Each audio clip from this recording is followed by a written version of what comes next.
Kenya's proposed 6.7 billion shillings Mpox response fund is not enough and has not been effectively prioritized, several groups have said. They noted there was no provision for vaccine procurement in the proposed budget.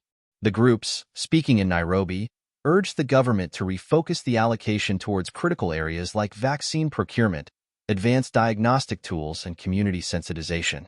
The government says that from the proposed fund, 800 million shillings would go to temporary isolation spaces and 91 million shillings for healthcare worker training.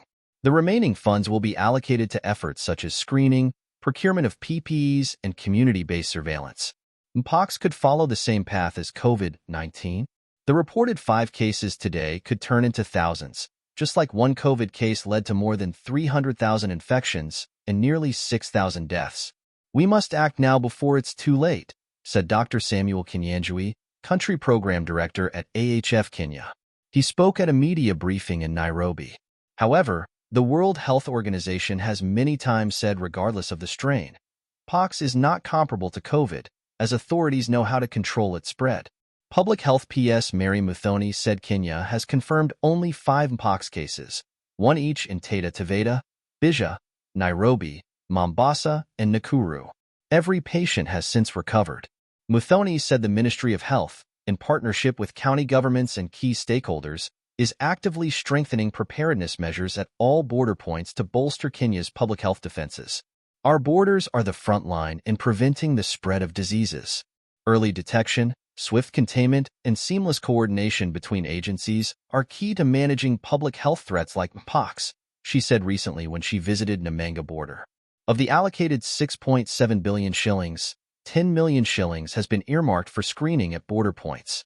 In the media briefing, the CSOs urged the WHO to expedite the review and approval of alternative Mpox vaccines to enhance affordability and accessibility by increasing the number of manufacturers. Currently, the only available vaccine, MVABN, is priced at 12,900 shillings per dose, making it prohibitively expensive for many. Dr. Kinyanjui stressed the urgent need to address these high costs through technology and knowledge transfers, including patent waivers, to enable regional vaccine production. These measures will increase vaccine supply, reduce costs, and strengthen the global response to Mpox, he said. James Kamau from the Kenya Treatment Access Movement urged the government to take funding and accountability seriously. We are asking the Kenyan government to allocate funds specifically for disaster management, including pandemics. In 2022, the National Treasury developed a disaster management fund, but it has yet to be operationalized, he said. As we work towards universal health coverage and the launch of the Social Health Authority, disaster management remains unaddressed through the SHA. Faith Ndungyu, advocacy manager of the Health NGOs Network, said civil society should be involved in the response. It is important for us to acknowledge the role of collective action, she said.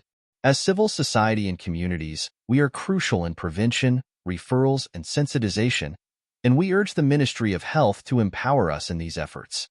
NEFIC, the Association of Kenyans Affected by HIV, urged the government to prioritize community awareness and vaccine access, particularly for vulnerable populations such as people living with HIV. Mpox poses a serious risk to our communities, especially to children living with HIV. We must enhance community sensitization for those most at risk. By educating communities on Mpox, we can mitigate fear, anxiety, and misinformation, said Nelson Awama, head of NEFIC.